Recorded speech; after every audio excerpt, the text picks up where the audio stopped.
Bismillahirrahmanirrahim.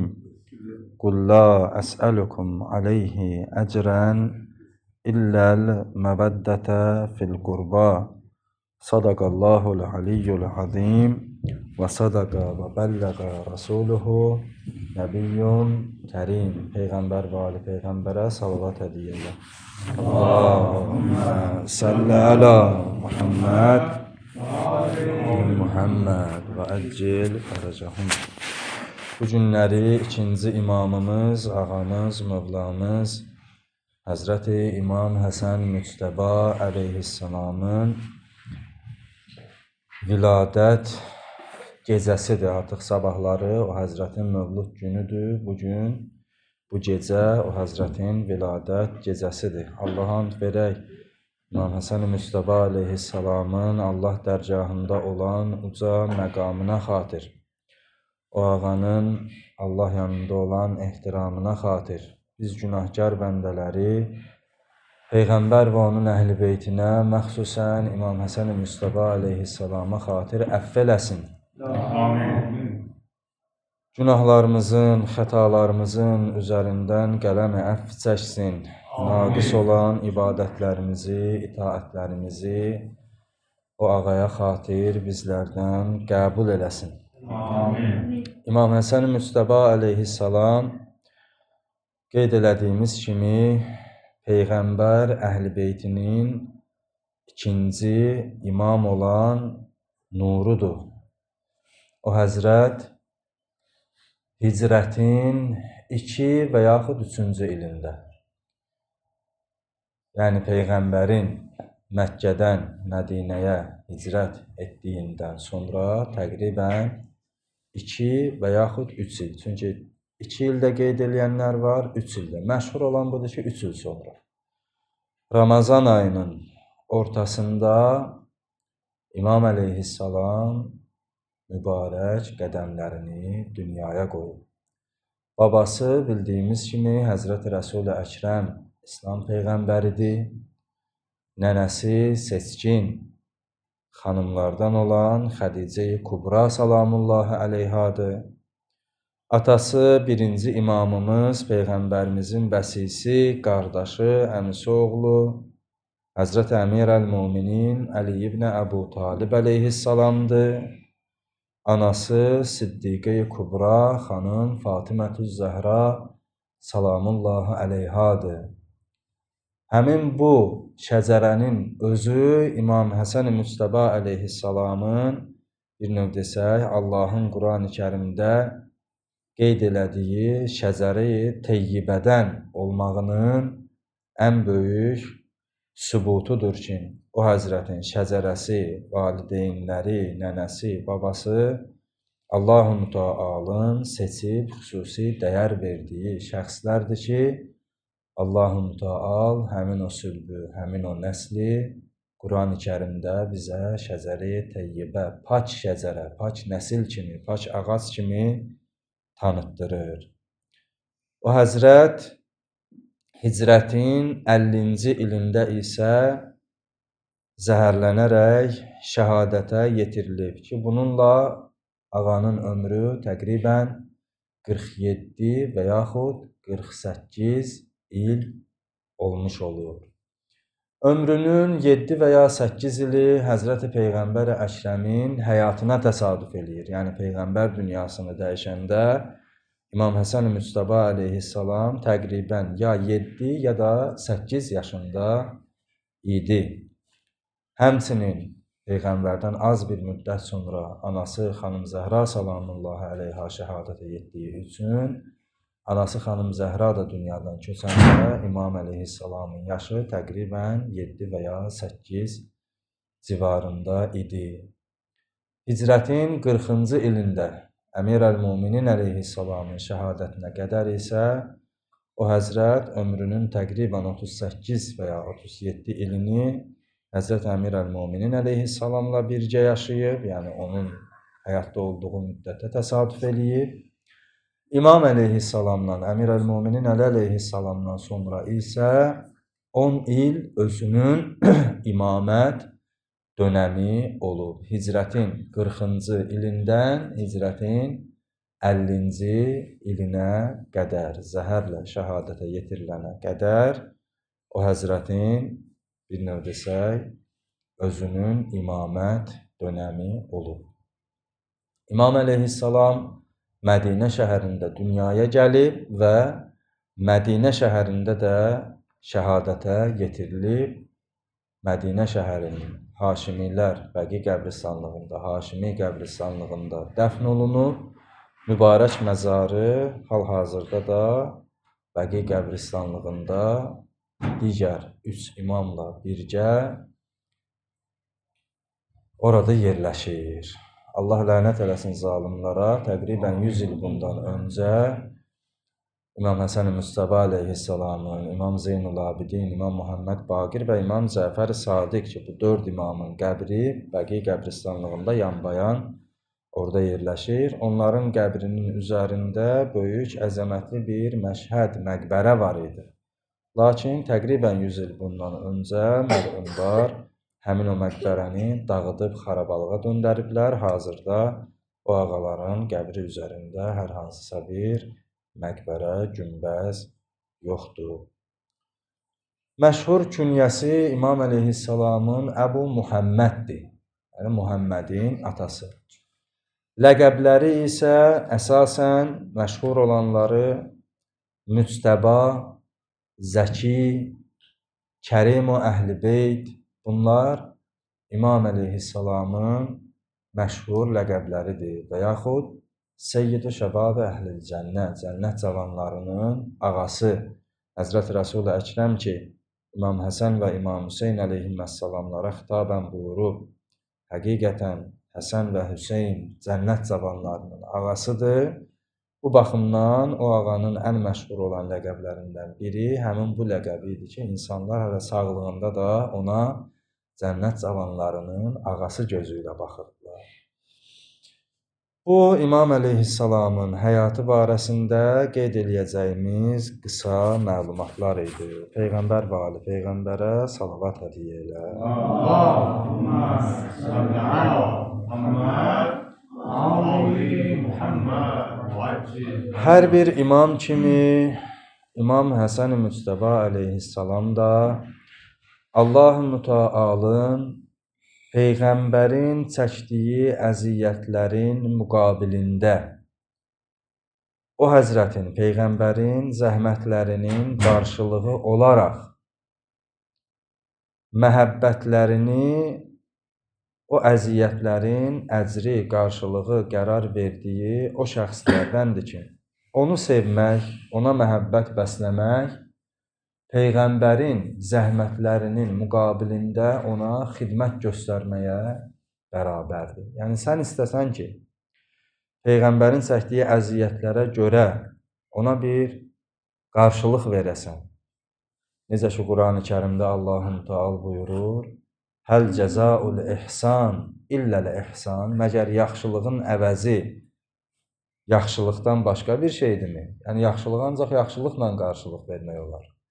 Həmin o Peyğəmbərin ümmətə elədiyi yaxşılıqların müqabilini bir yaxşılıq olaraq ona qaytarmaq istəsən, o, Əhl-i Beyt əleyhissalamın məhəbbətidir ki, İmam Həsən Müstəba əleyhissalam həmin o kəslərdəndir ki, onu sevmək Peyğəmbərin zəhmətlərinin qarşılığını yaxşılıqla ona qaytarmağa bərabərdir, bədəldir. Hər bir imamımız bu baxımdan həm sevilməsi vacib olan kəslərdir, həm də itaəti vacib olan kəslərdir. Sevgi və itaət bir-birindən fərqlənən şeylərdir.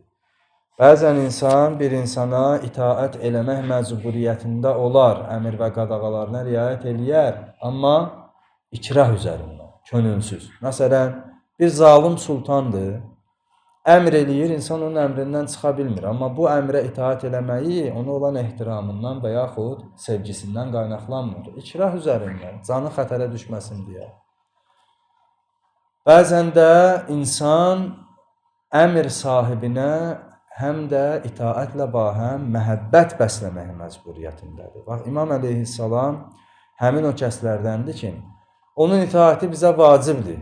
Yəni ona əmr və qadağalarına riayət eləmək bizə vacibdir. Amma bu itaətin özü sevgi üzərindən olmalıdır. Əvvəl onu sevməlisən və onun əmr və qadağalarına itaət etməlisən ki, qiyamət günündə Allah-u Teala'nın huzuruna yetişəndə Allahın Allahlıq haqqını icra etmiş olasan.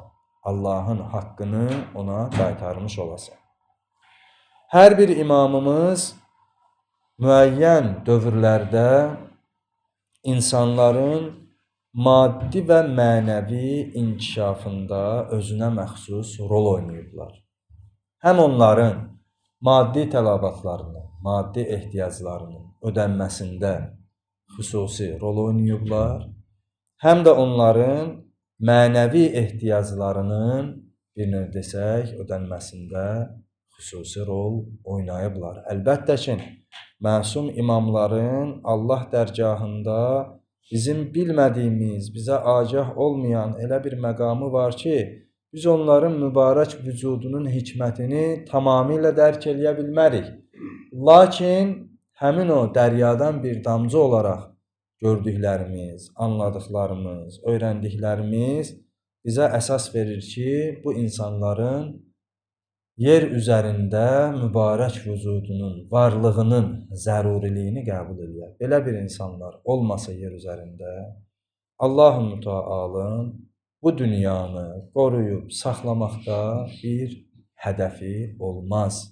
İmam Həsən Müstəba əleyhissalam həmin o qəbildən olan şəxslərdəndir ki, o Allahın hədəfinin, məqsədinin həyata keçməsi üçün yer üzərində öz tərəfindən xəlifə, höccət qərar verdiyi kəslərdəndir. Bu baxımdan həmin o xəlifə, həmin o höccət dünyada olduğu müddətdə insanlara daim fayda verib və dünyadan köçdükdən sonra da mübarək nurunun bərəkəti ona olunan təvəssül vasitəsilə, onun kərəminin vasitəsilə insanlara yetişir.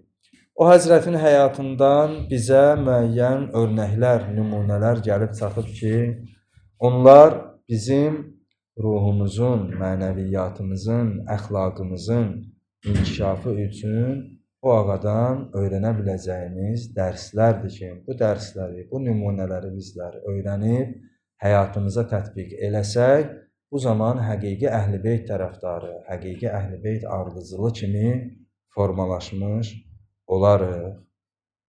Məsələn, İmam Həsən Müstəba əleyhissalam Kərim-u Əhl-i-Beyt deyə tanınır. Kərim, yəni ikram edən, ehsan edən, daim insanlara lütfünü, ehsanını əsirgəməyən, onlarla gözəl davranan. Bu baxımdan İmam əleyhissalam Əhl-i-Beyt imamlarının içərisində Kərim-u Əhl-i-Beyt deyə məşhur olub. O həzrət tarixdə qeyd olunanlara əsasən 2 dəfə bütün malını fəqir-füqara, ehtiyaclılar arasında ehsan eləyib, 3 dəfə isə bütün malını bölüşdürüb, yəni yarı hissəsini özünə saxlamaqla yerdə qalanını fəqir-füqara, ehtiyaclılar arasında bölüşdürüb onlara ehsan eləyib.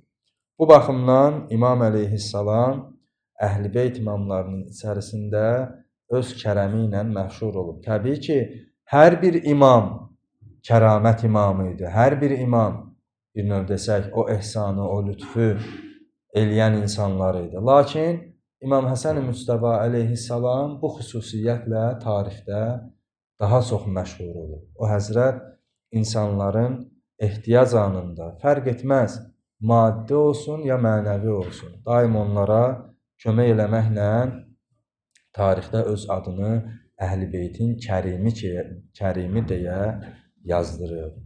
Tarixdə qeyd olunur ki, bir gün bir şəxs gəldi İmam əleyhissalamın yanına. Hələ fikrində, zehnində bunu tutmuşdu ki, gedim imama borcum olan 10.000 dirhəmi ərz eləyim ki, ey Peyğəmbər oğladı, mənim 10.000 dirhəm, ya dinar deyil, yadımda deyil, rəvayətdə necə keçir. Borcum var, onun ödənməsi üçün mənə kömək elə. Həmin bu niyyətlə bir kəs gəlir İmam əleyhissalamın yanına, heç o istəyini dilə gətirməmiş, İmam əleyhissalam onun ehtiyacı olan məbləği ona verərək, bir növ desək, onun ehtiyacını ödəyir ki, bu Əhl-i Beyt imamlarının bizə qoyduğu bir sünnə, bir qaydadır ki, bəzən olur ki, insan möminlərdən birinin ehtiyaclı olduğunu görür, bilir, gözləyir ki, ağız açsın, ondan sonra kömək eləyər. Bu Əhl-i Beytin davranışlarında, bu Əhl-i Beytin sirəsində olan şey deyil. Yəni, bu Əhl-i Beyt imamlarının davranış tərzi deyil.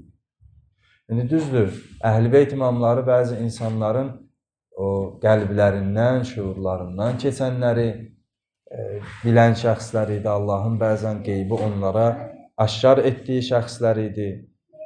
Amma bəzən də olur ki, insanlar bilir ki, hər hansısa bir möminin ehtiyacı var, müşkülü var, çətinliyi var. Amma gözləyir ki, o buna ağız açsın, ondan sonra ona kömək eləsin. Biz məsum imamlarımızın, məxsusən İmam Həsən Müstəba əleyhissalamın sirəsinə baxanda görürük ki, o ağalar ehtiyaclı olan insanın heç vaxt ona ağız açmağını gözləmir. Niyə? Çünki ağız açmaq insanın izzətinin itirilməyinə səbəb olur. Bu insan onsuz da ehtiyaclıdır, onsuz da dərdin əlində giriftardır. Bunun bir də heybətini sındırmağını gözləmək, bunun bir də izzətini sındırmağını gözləmək, bu insana, kərim olan şəxsə yaraşan bir şey deyil. Bir halda ki, sən istəsən onun müşkülünü həll eləyə bilərsən. Bu baxımdan, məxsusən İmam Həsən Müstəba əleyhissalama, ki, bu gün onun mövlududur, o ağa və onun digər ata-babaları, övladları, Əhl-i Beyt imamı olan kəslər, bunlar İkram eləyəndə ehtiyaclı şəxsin onlara ehtiyacını dilə gətirməyini gözləməyiblər. İzzətini, heybətini sındırmağını gözləməyiblər. Bu baxımdan insanların həm izzətinin qorunmağında, həm ehtiyacının ödənilməsində Əhl-i Beyt imamlarının xüsusi rolu olur. Yəni, ikram eləyəndə, ehsan eləyəndə İnsan elə ehsan eləməlidir ki, elə ikram eləməlidir ki, o qarşı tərəfin qürurunu sındıracaq şəkildə olmasın. Yaxşılığı eləyəndə elə eləməlisən ki, sən bu yaxşılığında kimisə gözü kölgəli eləməyəsən. Bəlkə onun sənin etmək istədiyin bu yaxşılığı səndən qəbul etməsini, onun sənin boynunda bir minnəti kimi qəbul eləyəsən ki, nə yaxşı ki, sən buna razı oldun ki, sən buna razı olmasaydın, qəbul etməsəydin, mən bu xeyr əməli, bu yaxşılığı qazanmış, bunun savabını qazanmış şəxs olmayacaqdır. Ki, imamlarımızın sirəsi, davranışı daim bu qəbildən olur. O həzrət bayaq qeyd elədiyimiz kimi insanların tək maddi ehtiyaclarının bir növ desək, ödənməsinə çalışmayıb, bu yolda ikram etməyib. Eyni zamanda onların mənəvi ehtiyaclarının inkişafında, onların dinlərinin, şəriətlərinin əhkamlarını öyrətməkdə, dualarla Allahla necə danışmaq lazımdır, necə ibadət eləmək lazımdır, nələrə əqidə bəsləmək lazımdır, onları axirətə dəvət eləməklə, əxlaqlarını təkmilləşdirməklə mənəvi anlamda da İmam əleyhissalam fədakarlıqlar eləyir. Hətta o qəbildən ki, bu insanların hamısının, məxsusən də İmam Həsən Müstəba əleyhissalamın əzəmətini göstərən şeylərdən biri budur ki, insanların mənfəəti, rahatlığı yolunda öz rahatlıqlarından, öz mənfəətlərindən keçə biliblər. Bunu bacaran insan əzəmətli insandır. Başqasına görə, başqasının mənfəətinə görə, öz mənfəətindən, xeyrindən, Allah rızası üçün, Allahın razılığını qazanmaq üçün keçə bilmək ən böyük ibadətlərdən hesab olunur ki, İmam Həsən Müstəba əleyhissalam bir gün etikafda olduğu halda bir kəs gəlir ondan köməkli istəyir. Etikaf bilirsiniz nədir? Etikaf, bəli? İbadet. Əhsən. Etikaf ibadətin növlərindən biridir. Məsciddə insan müəyyən müddətdə nə qədər nəzərdə tutsa, amma şərtləri var da. Etikaf tutur, ibadətlə, itaətlə məşğul olur, özünə məxsus olar-olmazları var, orada nə eləyə bilərsən, nə eləyə bilməzsən və oradan çıxmağın da şərtləri var. Ürəyin istəyən vaxtı çıxa bilməzsən, qayda qanunları var. Ki, çıxsan artıq etikafın batil olmuş olur. Bir kəs etikaf halında, yəni imamın bir növ desək, Allahla münacat üçün, ibadət üçün məscidə özünü bağladığı bir halda o həzrətə ehtiyacını dilə gətirir. İmam əleyhissalam etikafını yarıda kəsir, gedir onun hacətini yerinə yetirir, çətinliyini aradan aparır. Soruşurlar ki, ey Peyğəmbər övladı, sən etikafı nə üçün yarıda saxladın? Həzrət buyurur ki, mən necə onunla getməyə bilərdim ki, bir halda ki, Peyğəmbər Əkrəm buyurub, mən zəhəbə fi hacəti əxihil muslim, hər kim müsəlman bir qardaşının hacəti üçün, bir işi üçün onunla birgə getsə, onun işini həll etsə, fəqudiyyət hacətuh, onun hacəti həyata keçər. Kutibət ləhu həccətun və umrə. Allah onun üçün həccin və ümrənin savabını yazar. Və in ləm tuqla, əgər o hacəti yerinə yetirə bilməsə, kutibət ləhu umrə, onun üçün ümrənin savabı yazılar. Yəni bir müsəlmana, bir möminə ehtiyac anında kömək olmaq nə qədər əzəmətli bir şeydir ki, İmam əleyhissalam etikafını tərk eləyir, onun hacətinin dalıyca gedir. Bir halda ki, Peyğəmbərin belə buyurduğunu nəql edir ki, bir möminin hacəti üçün getsən, həll eləsən, həccin və ümrənin savabı yazılır. Həll eləyə də bilməsən ümrənin, yəni o səyivə görə, o cəhdivə görə Allah sənə ümrənin savabını yazır. Niyə?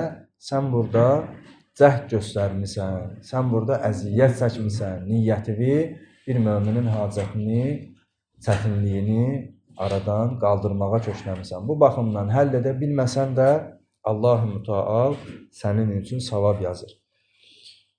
Bundan başqa İmam Həsən-i Müctəba əleyhissalam öz təvazösü ilə tarixdə məşhur olur. Muaviyyə məlun bilirsiniz ki, Əhl-i Beyt imamları ilə düşmənçilikdə, özü də hilə ilə düşmənçilikdə. Düşmən var ki, mərdi-mərdanə ədavət aparır. Düşmən də var ki, onun üçün düşmənçilikdə sərhəd yoxdur. Yəni o kişilik gözləyən deyil, mərdlik gözləyən deyil, döyüşdə filan şey olar, filan şey olmaz.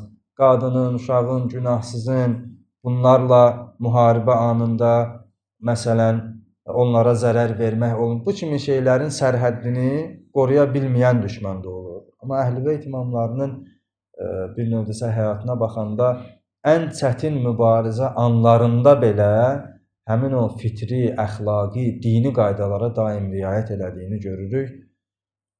Muaviyyə düşmənləri isə nə təəssüf ki, bütün bu dediklərimizin əksinə, bütün sərhədləri pozaraq Əhl-i Beyt imamları ilə düşmənçilik ediblər. Onların da bəlkə də başda gedənlərindən biri Muaviyyə ibn Əbu Süfyan idi, lənətullah aleyh. Muaviyyə Əmir-əl-Möminin və İmam Həsən-i Müctəba əleyhissalama nə pisliklər eləmədi. Psixoloji müharibədən tutmuş, insanların o düşüncələrinin dəyişdirilməsindən tutmuş, hər vəslə qılınclı müharibəyə qədər, zəhərə qədər, yəni bütün vasitələrdən Əmir-əl-Möminin və İmam Həsən-i Müctəba əleyhissalamla ədavətdə istifadə elədi. Məsələn, Əli əleyhissalamla olan ədavətində Muaviyyə informasiya müharibəsindən istifadə edirdi. Günümüzdə necə var, həmin vaxtda da var idi. İnsanların Əliyə qarşı olan fikrini dəyişdirmək üçün öz əyan əşrafi tərəfindən edilmiş pislikləri Əli əleyhissalamın adına çıxardırdı. Cəmaatın içərisində onun adına yayırdı. Ki, bu işləri Əli gördü. və yaxud Əli əleyhissalamın etdiyi xeyir işləri onların gözündə dəyərsizləşdirirdi.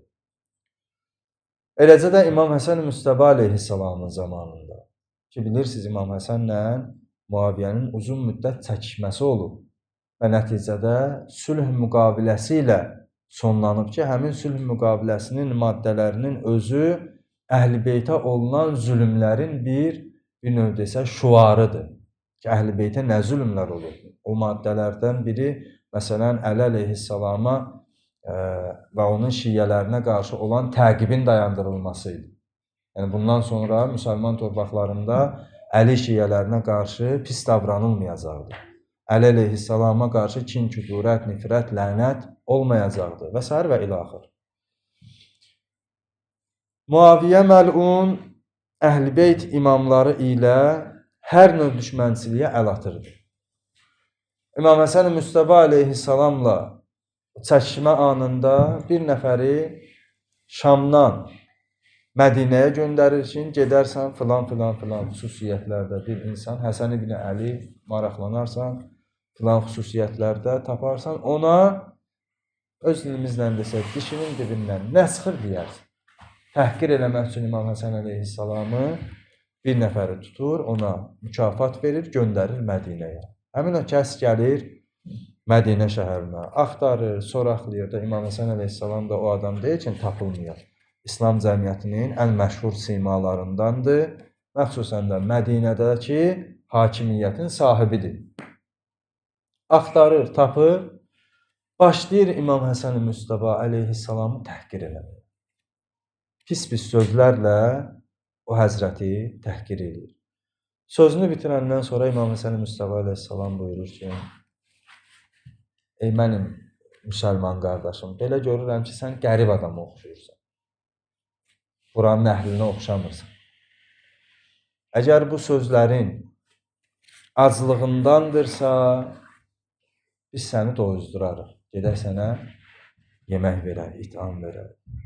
Qəribsən, qalmağa yerin yoxdur, bu səbəbləndirsə, sənə yer verərik. Libasın yoxdur, geyindirərik və s. və ilaxır. Həmin bu kəs baxır ki, mən bu insanı təhqir edirəm, mən bu insanı söyürəm. Bu isə mənə qalmağa yer təklif edir, doyuzdurmaq, yemək vermək təklif edir, libas təklif edir. Bir növ desək, pisliyə yaxşılıqla, ikramla cavab verir.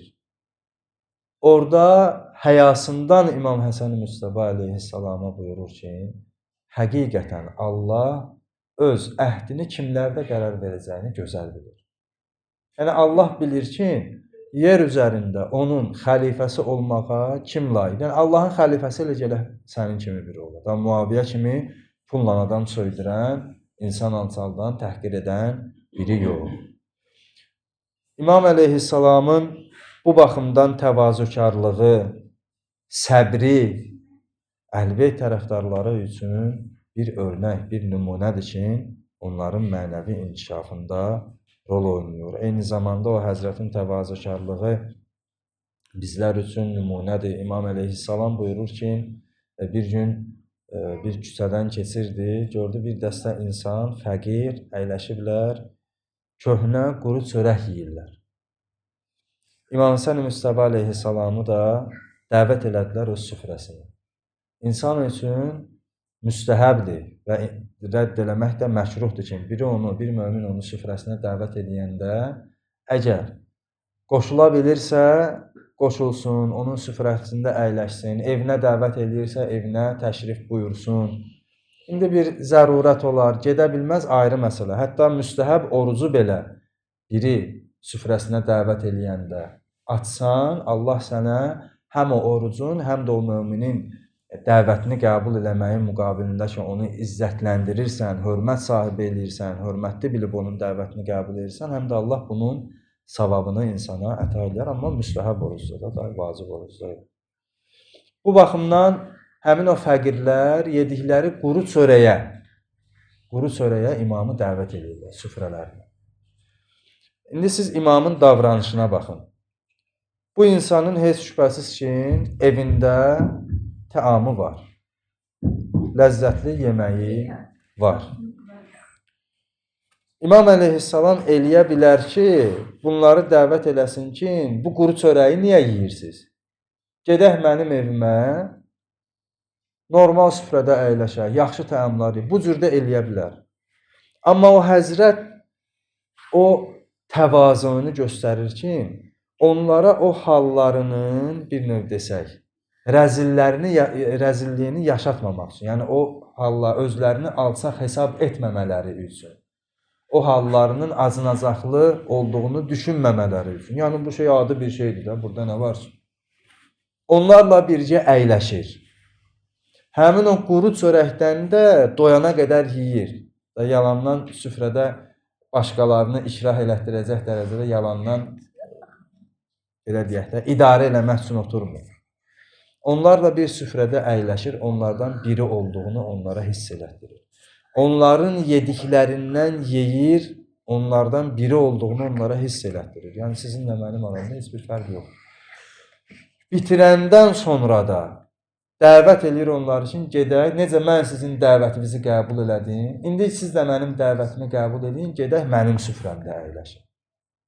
Yəni bir növ desək, onların İmam əleyhissalamın süfrəsində əyləşməsini, onların imama sanki bir ikramı kimi onlar. Yəni indi siz də mənə bir minnət qoyun, siz də mənə bir yaxşılıq eləyin.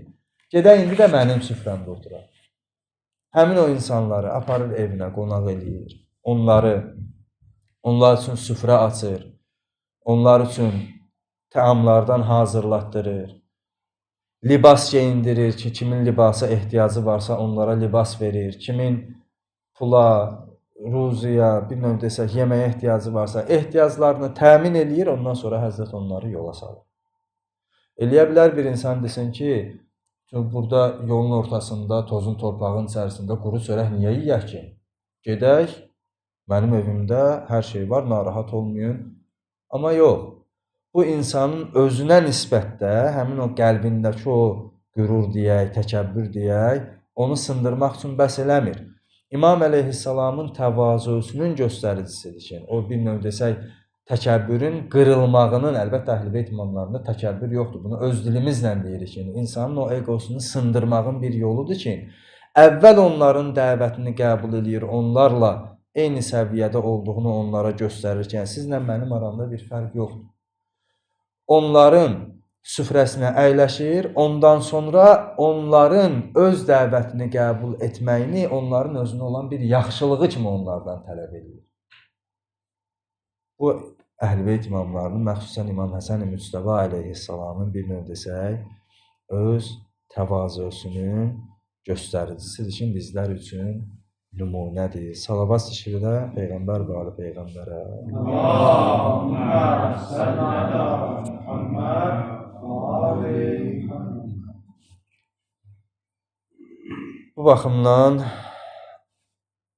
Əhl-i-Beyt imamlarının hər biri kimi İmam Həsən-i Müctəba da yer üzərində sanki Qur'anın canlı bir şəkli idi ki, Allahın əmr və qadağalarının ruhunda cəmləndiyi, vücudunda cəmləndiyi bir şəxs idi ki, o ağa bir növ desək, bütün bəşəriyyət üçün və bəşəriyyətin də içərisində məxsusən onun dəyərini bilənlər üçün, anlayanlar üçün daim öz kərəmini, lütfünü, ehsanını aşkar eləyir. Bir dənə İmam əleyhissalamdan bir kəlamı, rəvayəti inşallah nəql edeyim, sözü tamamlayayım. Məclis də çox uzanmasın. Bir nəfər gəldi imamın yanına dedi, yadına Rasulullah, bizlər dünyaya bağlıyıq. Dünyaya şövqümüz var, məhəbbətimiz var. Amma axirətdən də qorxuruq. Bir halda ki, bilirik ki, axirət bizim əbədi yurdumuzdur. Dünya müvəqqətidir. Bu niyə olar? Nədən olar? Həzrət buyurdu ki, sizlər dünya məhəbbətinizlə, etdiyiniz əməllərinizlə axirətinizi xaraba qoymusunuz. Dünyavızı da abadlaşdırmısınız. Yəni, elədiyiniz əməllər o əbədi həyatı xaraba qoyur. Necə ki, hədisdə kim var? Hər kim məsələn filan əməl eləyər, onun üçün cənnətdə bir ağac əkilər, sonra bir günah göndərib o ağacı yandırmasa filan bəsməkan. İnsan xeyir əməl eləyir, axirəti üçün bir xeyir Allah dərgahında yazılır. Amma hər hansısa bir qəbahət eləyir, o xeyir, o nemət cəzaya dönüşdürülür. İmam buyurur ki, sizlər dünyaya olan məhəbbətinizlə, dünyaya olan bağlılığınızla buranı abadlaşdırmısınız, gözəlləşdirmisiniz. Burada şəraitinizi gözəl qurmusunuz. Amma burada elədiyiniz əməllərlə də oranı xaraba qoymusunuz. İndi bu rahatlıq diyarından həmin o xarabalığa köçmək istəmirsiniz. Ona görə ölüm sizin üçün qorxulu gəlir. Ona görə axirət sizin üçün qorxulu gəlir. Psixologiyada belə bir şey var da, insan üçün konfor zonası deyilən bir şey var. İnsanın özünü rahat, güvəndə hiss elədiyi bir yer, onun üçün bir növ desək, aramlıq, rahatlıq yeridir. Məsələn, bir insan bir ortamda rahatdırsa, rahat olmadığı ortamda gedib hazır olmaq istəməz. Bir insan bir yerdə hörmətlidirsə, hörmətsiz olduğu cəmaatın içinə gedib oturmaq istəməz. Harda insan rahatdırsa, harda insan bir növ desək, özünü aram hiss eləyirsə, özünü tapırsa, ora onun üçün bir təhlükəsizlik zonasına çevrilir ki, daim orada qalmaq onun üçün rahatlıq mənbəyi. Bu, bəzən insan üçün faydalı olur, bəzən insan üçün zərərli olur. Bəzən inkişafına mane olur, bəzən də xətərlərin qorunmağında bir növ desək, faydalı olur. Hər bir halda ora barəsində balanslı davranılacaq bir şeydir. Əl-Qərəz, bu baxımdan insan daim özünü rahat hiss edəcəyi, özünü aram, təhlükəsiz hiss edəcəyi yerlərə meyilli olur, insanlara meyilli olur.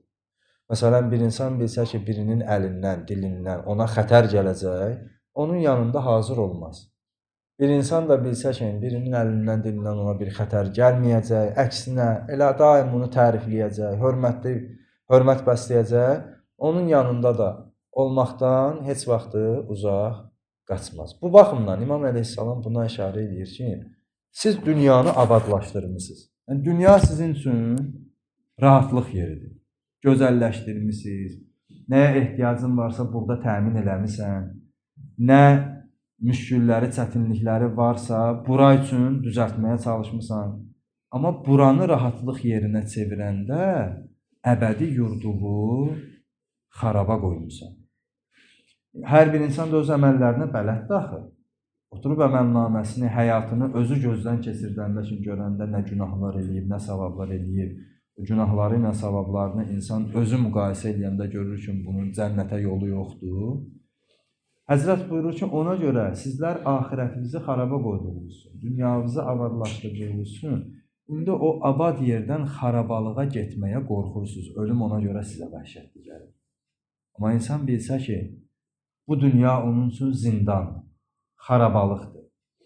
Axirət, əbədiyyət yurdu onun üçün cənnətdir, gözəldir. Bu dünyadan köçməyi, ölümü özün üçün bir növ desək, zindandan azadlıq, məhbisdən azadlıq kimi qəbul edir. Bu baxımdan tarixə baxırsınız, bəzi insanlar həmin o qəbildən olan insanlardır ki, onlar üçün yaşamaqla ölümün bir faydası yoxdur. Yəni, ölümün gözünə dik baxmağı bacarırlar. Niyə anlayır ki, bu insan, bu dünya onsuz da mömin üçün zindandır, bu dünya həyatı. Axirət də əbədi həyatdır, cənnətdir. Zindandan azadlığa niyə görə qorxusun ki? İmam Hüseyn əleyhissalam, İmam Hüseynlə birgə olanlar və ya zəmanəmizdə bunu bu cür qəbul edib, bu cür yaşayıb, bu cür münasibət bəsləyənlər. Bu insanlar ölümün nəyindən qorxsun ki? Ölümü özü üçün səadət bilir. Bu dünyadakı sıxıntılardan, bu dünyanın zindanından azadlıq bilir. Amma o insan ki, bu dünyada dünyasını abad edib, amma axirətindən qorxur, bilmir ki, orada aqibət necə olacaq və ya bilir ki, orada güzəşt olmayacaq, cəhənnəmə atacaqlar bunu, o dünyadakı hər saniyəni özü üçün qənimət bilir. Ona görə Quran-ı Kərimdə Allahın cəhənnəm əhli ilə danışığına baxın və ya ölüm anında o kafirlərlə danışığına baxın. İlahi, bizi qaytar dünyaya, xeyr əməllər eləyək və ya Münafiqun surəsində məsələn. Kaş bizim əzəlimiz biraz təxirə düşərdi, sədəqə verərdik. Həmin o ölüm anı yetişəndə kafirlər bu dünyadakı saniyələri belə özləri üçün qənimət bilərlər. Amma mömin, həmin o nəfs-i mütməinnə olan kəslər, onlara Allah xitab edəndə deyir ki, arxayın şəkildə Rəbbinizə tərəf qayıdın, o sizdən, siz də ondan razı şəkildə. Bu baxımdan İmam Həsən Müstəba əleyhissalam ondan ölümün təhlükəsini, qorxusu barəsində soruşan insana verdiyi cavabında buyurur ki, axirət bizi xaraba qoymusunuz, dünyamızı abad eləmişsiniz, indi həmin o əbədi olan yurddakı xarabalığa köçməkdən qorxursunuz, ona görə də xeyr əməllər edin. Allahın əmr və qadağalarına riayət edin ki, bəlkə Allah-u Teala sizin axirətinizi, aqibətinizi xeyirli eləyər. Allahın verə izzət-i cəlalına, o kərim əhl-i beytin hörmətinə bizimlə dünya və axirətdə öz kərəmi ilə davransın. Bizi Peyğəmbər və onun əhl-i beytindən, İmam Həsən Müstəba əleyhissalamdan dünya və axirətdə ayrı salmasın. Onların məhəbbətini qəlblərimizdə əbədi, daimi, sərmədi qərar versin. Bizi bu məhəbbətlə böyüdən valideynlərimizin dünyadan köçənlərini qəriq rəhmət eləsin. Qalanların ömürlərini bərəkətli eləsin. Allahın bir izzət-i cəlalına günahlarımızı, xətalarımızı İmam Həsən Müstəba əleyhissalamın hörmətinə əfv eləsin. Naqis olan ibadətlərimizi, itaətlərimizi bizdən o ağanın hörmətinə qəbul eləsin. Allah-u Teala hər kimin nə müşkülü, çətinliyi var, öz qüdrət əli ilə həll eləsin.